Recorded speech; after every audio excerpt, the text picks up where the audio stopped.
Well, young lady, what's your name? Susan Walker, what's yours? She was camera ready from the time that she was a child. Mommy! She grew up gracefully on screen. She was the #1 glamour girl. Man, do you look wild. Thank you. But Natalie Wood paid a high price for her success. Natalie had a quality that made you want things to turn out well for her in the end. I'm moving. Maybe up, maybe down. But wherever it is, I'm enjoying it.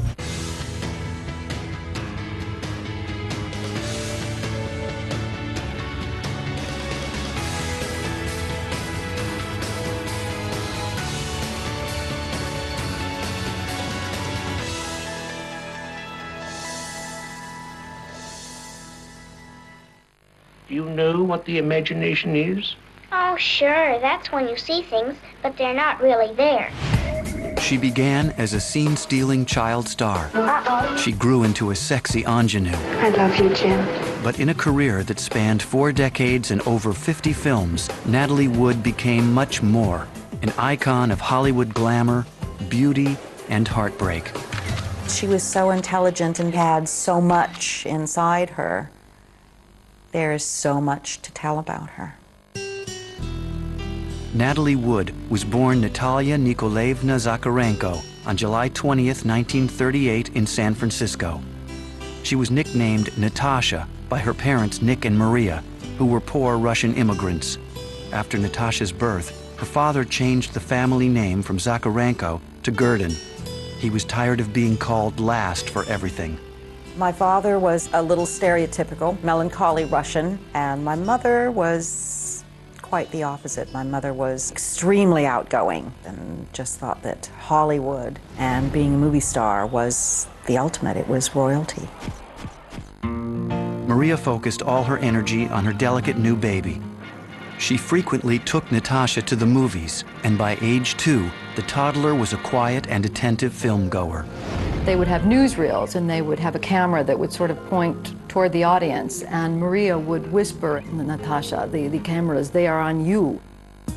The ambitious Maria had decided her daughter would be a movie star, and when Natasha was 4, her mother seized on a chance to launch her career. We were living in Santa Rosa, which is a town in Northern California, and a film company came on location, and they just needed some little girl to drop an ice cream cone. Maria hauled her daughter to the set of the film Happy Land. Natasha charmed the director and won the bit part. She was barely seen in the movie. But within a year, Maria announced that the family was moving to Los Angeles to pursue Natasha's acting career. The 6-year-old was terrified. She was made to feel that if she did not do a good job, not just her life and her career would be ruined, but somehow her parents, her whole family would fall apart. After 8 months of rejection, Natasha got a chance to read for the role of an orphan in the drama Tomorrow is Forever, starring Orson Welles. Her character was required to cry on cue.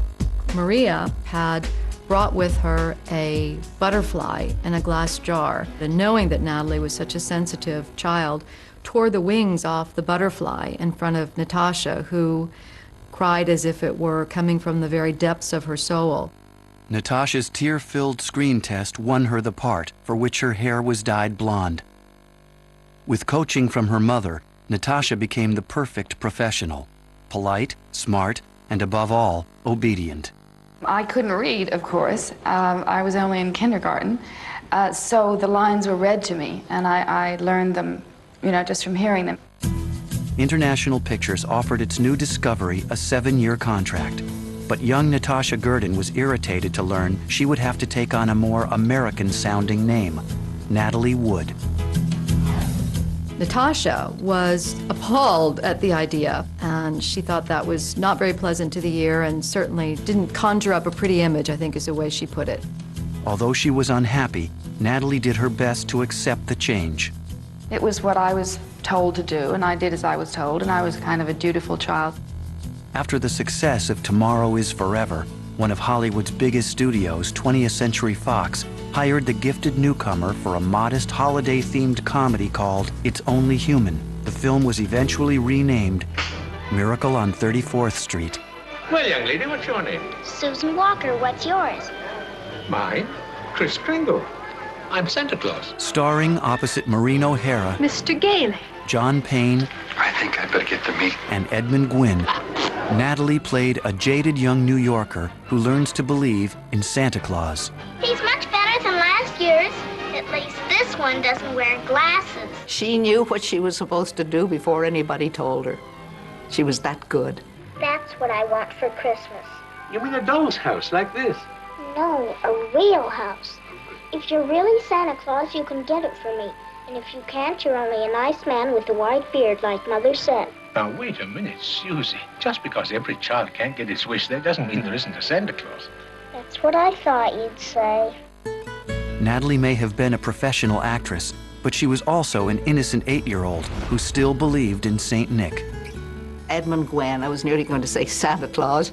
Natalie just adored him and was convinced he was Santa Claus. He was jolly and kind and wonderful. Natalie also felt close to her on-screen mother, Maureen O'Hara, especially during the long hours of filming at night inside Macy's department store. Natalie and I had a wonderful time because we'd sneak off, and with nobody in the store, we were able to go through every department in the store and try on all sorts of things that we had no right to do whatsoever, but we really enjoyed it. It was wonderful. Miracle on 34th Street became a surprise smash. At the age of 9, Natalie Wood was a movie star. Her mother was ecstatic, but Natalie was confused. While working on Miracle, she'd been given 2 other assignments that overlapped. In The Ghost and Mrs. Muir, starring Rex Harrison and Gene Tierney, Natalie played a turn-of-the-century English girl. Mr. Scroggins says I'll always be here, and all the captains of all the ships will look at me through spyglasses. At the same time, she also played a smart-alecky farm kid in the comedy Scudda-Hoo, Scudda-Hey. Look, Pop, even his ears get red when he blushes. Why ain't you in school? Because it ain't time yet. She would go back and forth from set to set and is being called all these different names using different accents. Come on, Belinda, give. Mummy's coming aboard in a motor car. But I've got a feeling he is Santa Claus, Mother. Still wasn't quite accustomed to being Natalie. You quit calling me by that dumb name, you hear me? You quit! It was a battle for her to sort of reconcile these 2 names and these 2 competing personas. In 1947, Maria was thrilled to sign a 7-year deal for her daughter with 20th Century Fox. The 9-year-old now earned $800 a week, supporting a family that included her new baby sister, Lana. She loved the attention, she loved the adulation, she loved the feeling of some kind of power. She had an extraordinary power position in her family. She was the one. Natalie next starred in the drama The Green Promise, but during filming, she was petrified when a specially rigged bridge over a raging water set collapsed too soon. Natalie broke her wrist and almost drowned, but her mother refused to take her to the doctor. She was very concerned that Natalie wouldn't be thought of as a problem actress who had to be fussed over more than anyone else. The fracture left a large bump on Natalie's wrist that she tried to keep hidden by wearing bracelets for the rest of her life. The incident also fueled another lifelong fixation for Natalie. Well, I've always been terrified, still am, of water, dark water, sea water, or, river water. She was not just afraid of the water, she was phobic. She had dreams that she was going to drown. She really believed this would happen. Natalie's fears were compounded by frustration. At age 11, she was miserable when she was cast as an 8-year-old in The Jackpot, opposite Jimmy Stewart. Don't joke, Father. Children are the real victims of broken homes. I read an article in the Ladies' Home Journal that said, children are the real victims of broken homes, children are. That article sort of repeats itself, doesn't it? That got old very fast. She really did not want to be thought of as a child anymore, and she didn't want to play those roles anymore.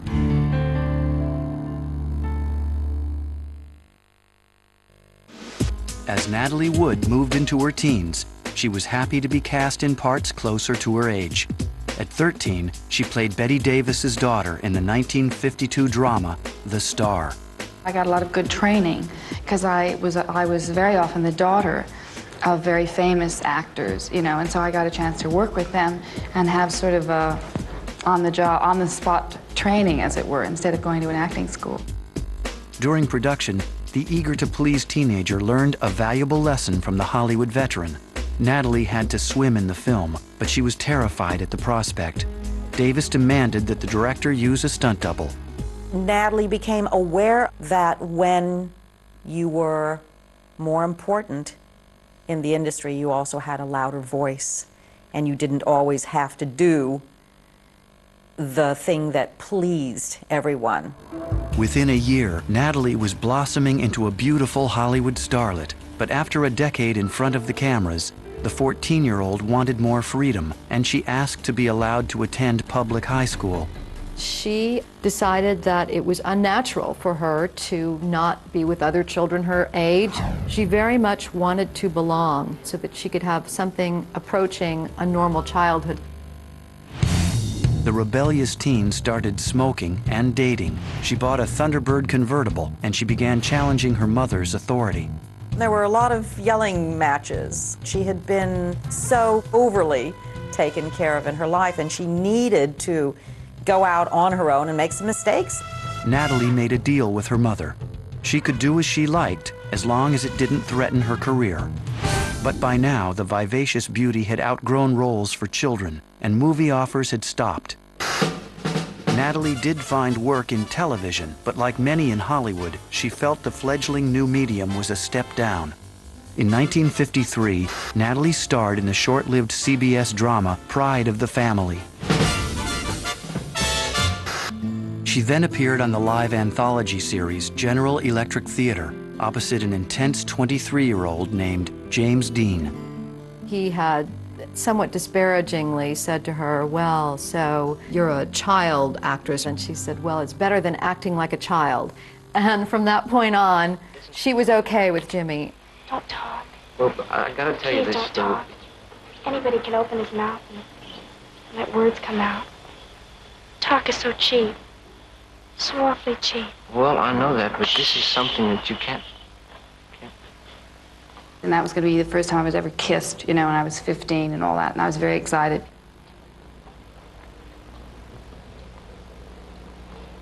She just worshipped him. Oh, Lucy, Lucy. I know what you want to tell me. He was sort of held as this epitome of an actor. Natalie learned that Dean's next project was a movie called Rebel Without a Cause. Its lead female character was an alienated, thrill-seeking teen desperate for love. The actress knew it was the perfect part for her. I became sort of rebellious at that age, and I really fell in love with that part and wanted to do it very badly. And got into a big fight with my parents because they didn't want me to do it because the picture was sort of against parents and all of that. So I threatened to run away from home and become an actual juvenile delinquent unless I was given the chance to test for the part. Natalie begged director Nicholas Ray to hire her, but he'd already cast serious young method actors like Dennis Hopper and wouldn't commit to the former child star. Waiting anxiously for a decision, the underage actress often went carousing with Hopper. But one night, Dennis totaled her T-Bird in a crash, and Natalie suffered a concussion. They were taken to the hospital, and Natalie asked that the first person to be called be Nick Ray, the director, not her parents. She told him, they called me a damn juvenile delinquent, Nick. Now do I get the part? Oh, but I can be a femme fatale, too. Why, in Rebel Without a Cause, I play a very bad girl. And if what Mr. Jack Warner tells me is correct, and I'm sure it is, we're going to be seeing a lot of you. Well, thank you, Gig.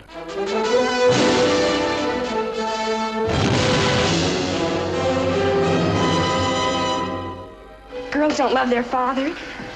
Since when? Since I got to be 16? Stop that!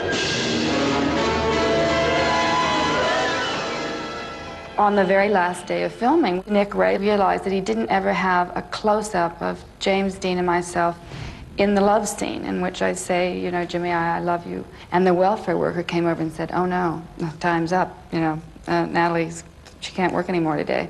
So my mother took this fellow aside, and she had put a amount of money in an envelope, and she said, well, Natalie has got her schooling in now, hasn't she?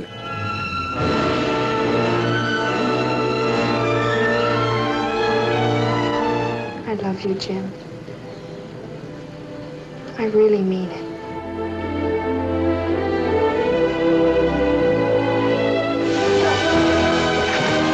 Natalie was ecstatic about what she felt was her first grown-up role. But her excitement was brief. 3 days before Rebel Without a Cause opened, James Dean was killed in a car crash.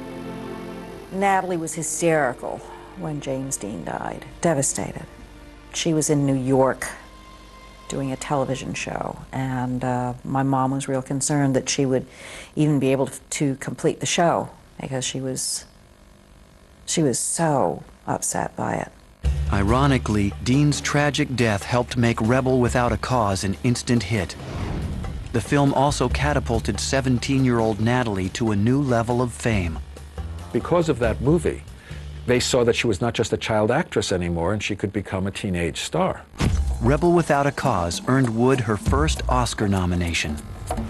And she continued to work with the best in the business. In 1956, Natalie played a small but key role in the A-list Western The Searchers, starring John Wayne. Go, Martin, please. Stand aside, Martin. Oh, you don't, Ethan. Ethan, no, you don't! Warner Brothers executives, eager to capitalize on Natalie's appeal, gave her a 7-year contract. Wood hoped to play strong, dramatic roles, but instead, she was relegated to lightweight fluff opposite Warner's latest teen heartthrob, Tab Hunter.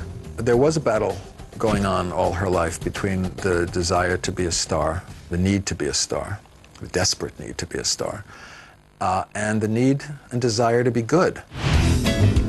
Bored with her work, Natalie threw herself into the off-screen role of a celebrity party girl. She was linked with high-profile boyfriends like Elvis Presley. But then in 1956, on her 18th birthday, she went on a date with a dashing 26-year-old actor named Robert Wagner. RJ, as he was known to his friends, was a rising star who had appeared in such films as Titanic and Prince Valiant. Wagner had also been the object of Natalie's girlish fantasies since she first saw him on the 20th Century Fox lot at age 11. Natalie liked intelligence and warmth and a gentleness. I think that's what she responded to more than anything. Natalie was in love, and 1 year after first dating Wagner, she was thrilled to discover an engagement ring in a glass of champagne. The glamorous couple married just 3 weeks later. They were just very good together. They were just very compatible. And they had great times. They had fun together. Finally escaping her mother's control, Natalie set out to recreate her life, and the press followed her every move. I don't think a day went by or a week went by that you didn't read something in the papers about them. They were a definitive Hollywood couple. But behind her smiles for the camera, Natalie remained frustrated with her film career. Her next movie, the drama Marjorie Morningstar, was a flop, and Wood struggled over her identity as both an actress and an individual. I had worked so much, since I was a child, all during my childhood, that really by the time I was sort of 20 or 21, I didn't really have a very clear perception of myself. I was Betty Davis's daughter or Maureen O'Hara's daughter or Jimmy Stewart's daughter or something like that. But I was sort of discombobulated. Natalie's frustration grew when Warner Brothers, hungry to cash in on Wood and Wagner's fame, cast the couple in a project she hated, All the Fine Young Cannibals. I see a cat come up out of the Texas jungle. This is that cat breaking loose now. The turbulent tempo of a hot trumpet. Barbaric music of youth restlessly searching for love. Couldn't stop myself. Chad, don't punish me. Natalie Wood and Robert Wagner in their first picture together. These are not kids. They're young adults. Ready to destroy each other in their search for love. If I can't have you, then I want to hurt you. And I will. I can't leave him. Why? He thinks it's his child. When All the Fine Young Cannibals was released, it was savaged by critics and rejected by audiences. Still feeling pressure from herself and her mother to succeed in Hollywood, Natalie began to worry that her chances as an actress were running out. This is a love story about a boy and a girl deeply, unredeemably, gloriously, and hopelessly in love. In 1960, 22-year-old Natalie Wood was cast in the drama Splendor in the Grass. She starred as a high school girl torn between family and her sexual attraction to a rich boy, played by Warren Beatty in his feature film debut. Splendor was very close to her emotional home. There was the very sort of odd mother-daughter relationship in the film that rang true to Natalie. Tell me the truth, Wilmerdine. No, Mom, we haven't gone too far. There was the pressure of, do you remain a child, do you grow up? Natalie was proud when her performance in Splendor in the Grass earned her a second Oscar nomination. That same year, director Robert Wise was looking for a leading lady to star in his film of the Tony Award-winning musical West Side Story, a modern retelling of Romeo and Juliet. But Natalie was not on his list. We were thinking of Warren Beatty as a possibility for the boy. So we went over to see Splendor in the Grass. We forgot him immediately. So there's our Maria right there. What in the world happened to us? We didn't think about her. And we forgot all about Warren for Tony and went right for her. Natalie received a career-high payday of $250,000. But as filming began, she quickly felt out of her league. She was a perfectionist in her work and in her life. She was very insecure about playing Puerto Rican, about singing and dancing when she was neither a professional singer nor a professional dancer. West Side Story's demanding score was a challenge to professional singers and impossible for an amateur to master. While she was on the set singing her heart out, some of the other actors and dancers would be ribbing each other off stage saying, "Oh, can you believe her voice?" Natalie felt very pressured. We even rigged a little thing where she could call in sick, so to speak, and leave the set. I mean, it was terrible. I was supposed to distract the doctor. She had a thermometer. She was going to put it in soap, which someone said would raise her temperature. Natalie was crushed during production when she learned that her singing voice would be replaced by that of professional vocalist Marnie Nixon. She really did not have the range to do that, and it was a very bitter disappointment for her. History-making is the word for the motion picture critics have acclaimed as a masterpiece.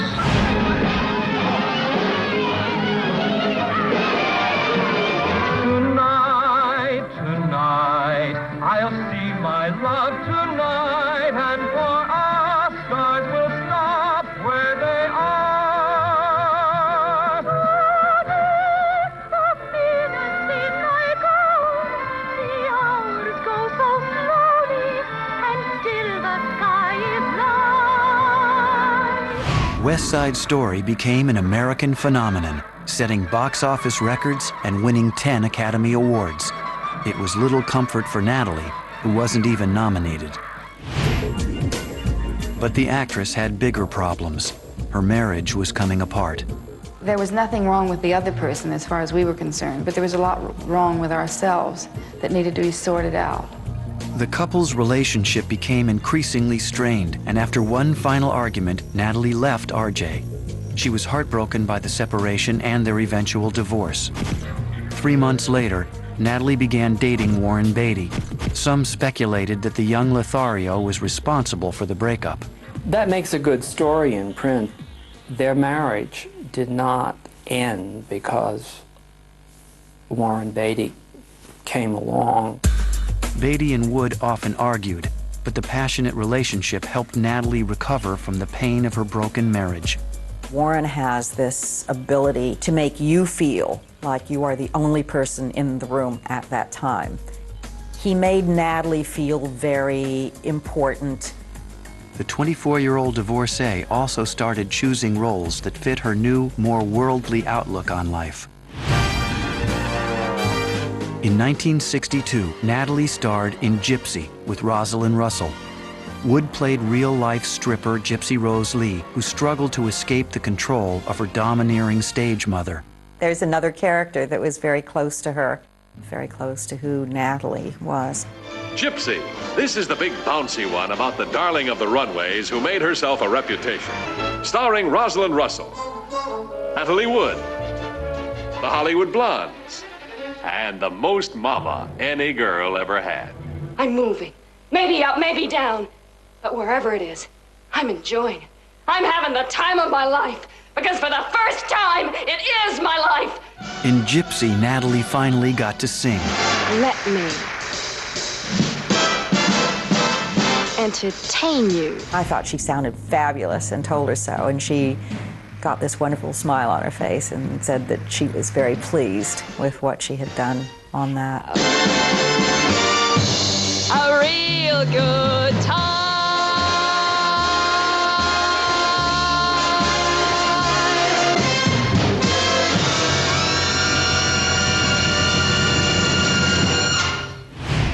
Natalie was also excited to earn her third Academy Award nomination for the drama Love with the Proper Stranger. Natalie Wood and Steve McQueen, searching for the time, the place, and the proper stranger. Natalie starred as a salesgirl who gets pregnant by and then falls in love with a musician, played by Steve McQueen. Hi. Come on in. Hi. Man, do you look wild. Thank you. Natalie was much better when she was with a good actor. She's tremendous in that movie. She had no training at that time. She just had instinct and a really fine actor to work off of, and a lot of emotion. Get out. Go. I mean it. Go. Go where the wind blows you. Hey! Hey, come on, Angie, let me in, will you? But after two strong dramatic performances, the actress struggled when she turned to comedy. Her work in films like Sex and the Single Girl and The Great Race was poorly received by critics. Natalie was also stung when she was named the worst actress of the year by the Harvard Lampoon. But the star once again put on a good face in public, accepting the dubious honor in person. After more than 2 decades of acting and over 35 film roles, Natalie had mastered the art of hiding her true feelings.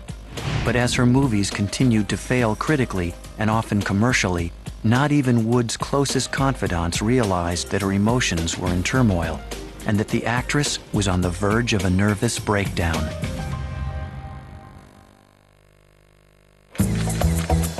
By 1966, Natalie Wood's fiery romance with Warren Beatty had burned out. Now she dated millionaires like Arthur Lowe Jr., movie stars like Michael Caine, and a young actor named Henry Jaglom, who encouraged her to shake off her celebrity persona. She called it putting on the badge. I said, I love you around the house. You're this easygoing, communicative, warm, open person. And then as soon as we get to these parties or these events, you become, and she said, Natalie Wood. I said, oh. She said, that's the badge. So I said, so that's not you? She said, no, I'm Natasha Gurdon. Natalie's private and public images were becoming harder to reconcile, and finally the pressure was too much. In November of 1966, the 28-year-old took an overdose of sleeping pills and was rushed to the hospital. I don't to this day know what tipped her over. But it wasn't partying, it was a deep pain. I think she just was trying to break out of something that was like a golden trap. So attractive, so seductive that you just don't want to leave it. And yet you know enough to know that you have to push your way out. Thanks to a combination of daily therapy and determination, Natalie pulled out of her depression. She started to reclaim her life by breaking with her past.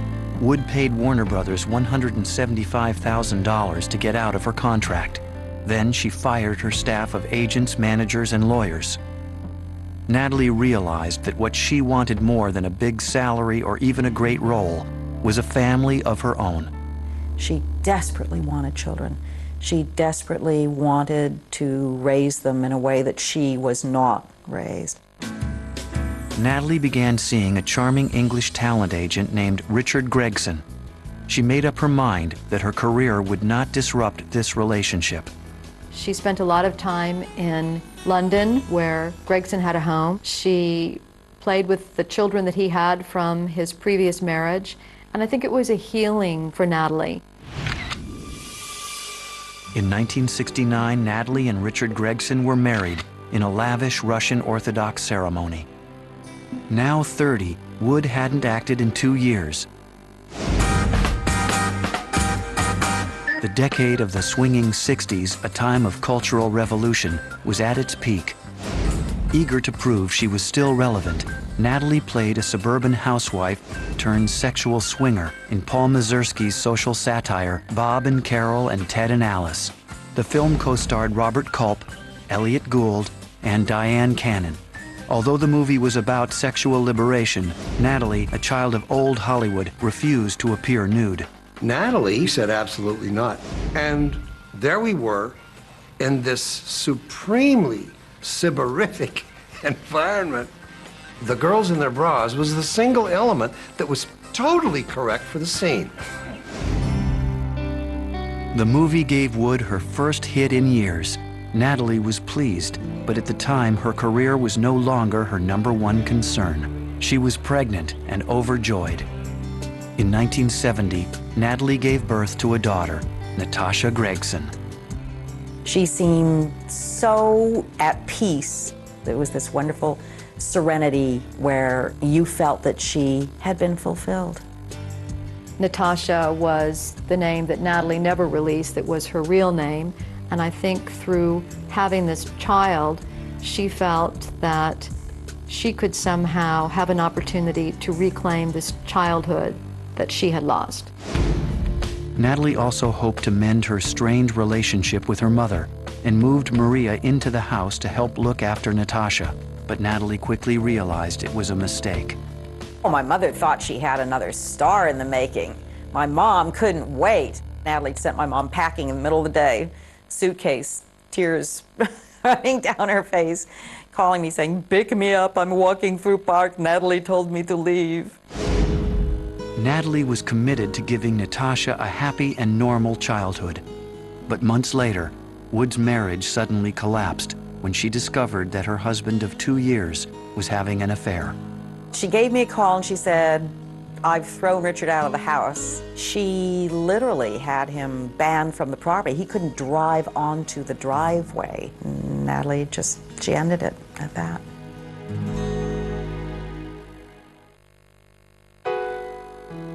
In 1971, 33-year-old Natalie Wood filed for divorce from her second husband, Richard Gregson. But a chance meeting would help heal her broken heart when Natalie reconnected with the man she left 11 years earlier, Robert Wagner. Remember that night? Yes, I do remember that night. People sort of cleared away out of the room. We suddenly found ourselves looking at each other, which was sensational. That time apart, those 11 years made us really realize how much we meant to each other, and fortunately we found each other and got back together. He made her feel much more safe and secure. He was sort of like the knight in shining armor, you know, who came and saved us from who knows what could have happened.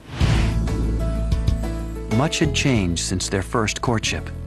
The 42-year-old Wagner was recently divorced and was a successful TV star, while Natalie's career had cooled. But the two had one thing in common. They wanted to give their relationship a second chance. In 1972, Natalie and RJ remarried aboard a friend's yacht. When we fell in love the first time, that was really our first love, and you don't lose that. Natalie finally had the happy home life she craved.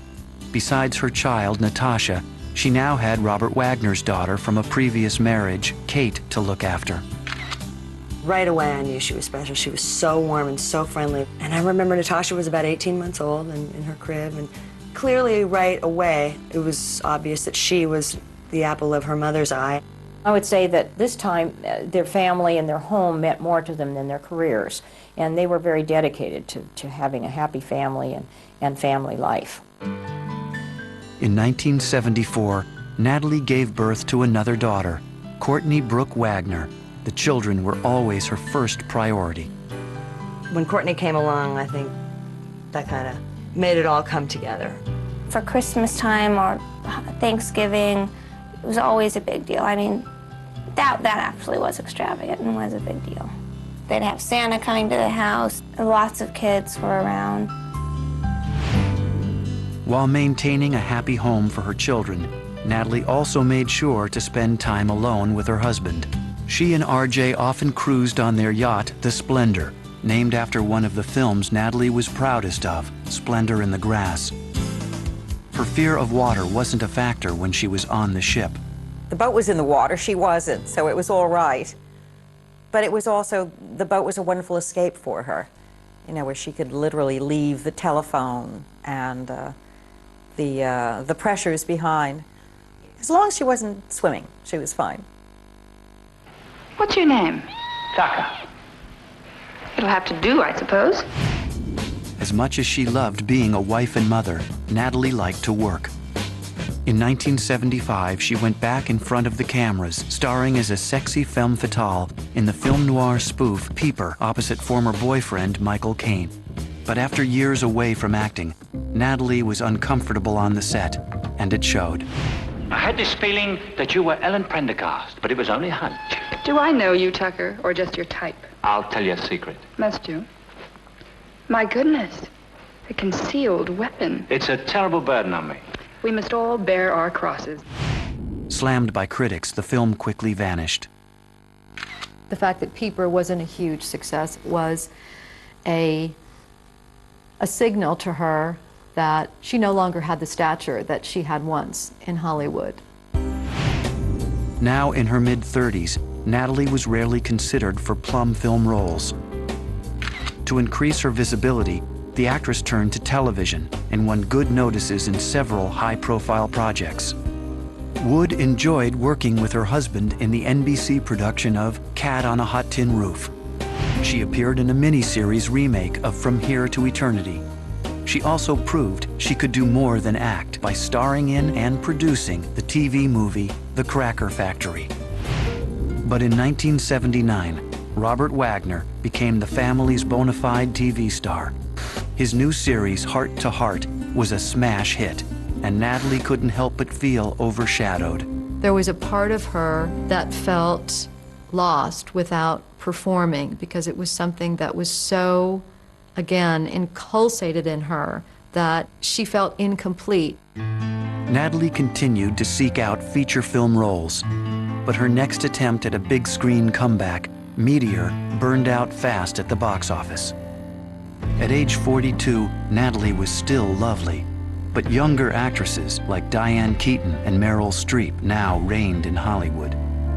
As the 1980s began, Natalie Wood was facing middle age, a tough time for any actress, but she had her children, her husband, and plans to revitalize her career. She had everything to live for. In 1981, 43-year-old Natalie Wood found a film role that she believed could restore her standing as a top Hollywood actress. Brainstorm was a character-driven science fiction drama co-starring Christopher Walken. But during filming in North Carolina, Natalie's anxious side resurfaced, and she worried about how old she looked opposite Walken, who was 5 years her junior. Wood was also uncomfortable with the chaotic, often improvised production. I don't think Natalie Wood ever improvised anything in her life. She was a star, it needed to be on the page, and that's what she did.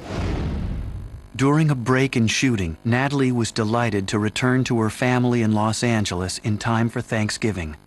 She didn't look forward to the final weeks of filming, and to take her mind off work, she and Robert Wagner cruised to Catalina Island on the Splendor.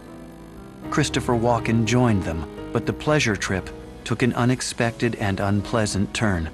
From the time they set sail, there just seemed to be an underlying tension on the boat.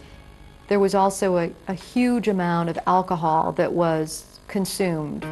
On the night of November 28, Natalie, RJ, and Christopher Walken had dinner and drinks at Doug's Harbor Reef, a restaurant on Catalina Island. During the evening, Natalie became increasingly intoxicated. It was a night of all kinds of emotions, these sort of frictions that would come and go, and at a certain point she smashed a glass against the wall. After dinner, the trio returned to the Splendor. As Robert Wagner later recalled, he and Walken engaged in a political debate, while Natalie went off by herself. About an hour later, RJ retired to his stateroom where he expected to find his wife.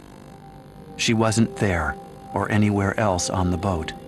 Frantic with worry, Wagner radioed the Coast Guard and a desperate search of the harbor began.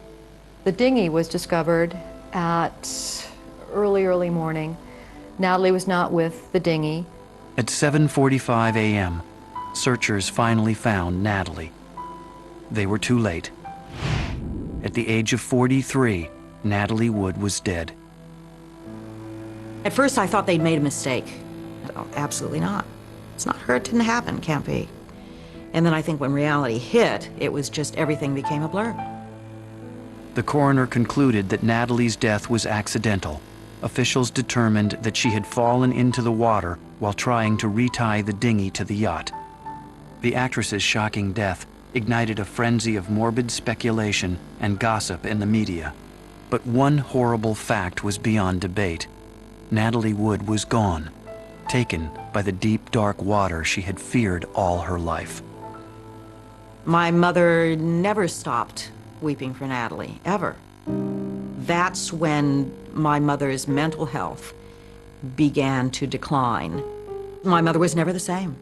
It's like a part of her was gone. It was just the worst thing that could have ever happened. And my dad did everything he could to try to make it as bearable as it could be. It's very difficult for all of us. And, you know, every day is a little better. Sometimes you go forward and sometimes you slip back. As Natalie's family and fans mourned, filmmakers struggled to complete the unfinished Brainstorm. 2 years would pass before the film was released. Reviews were generally poor, but many moviegoers were grateful to see a final glimpse of Natalie's radiant beauty. Like her last film, the life of Natalie Wood was incomplete, but the actress left behind a rich legacy of acclaimed movies and memorable performances. She also lives on in the hearts of her family, friends, and fans who never forgot the charming young girl who became a striking and generous woman. I love you, Jim. Natalie was a real sweetheart. She had a great talent. She was this very bright, very caring human being. Oh, she was wonderful. She was a great mother, and for the girls, she left a great deal. And she'll always be with them, I know. I think she would like to be remembered as a person who loved life, appreciated the arts, and lived life happily.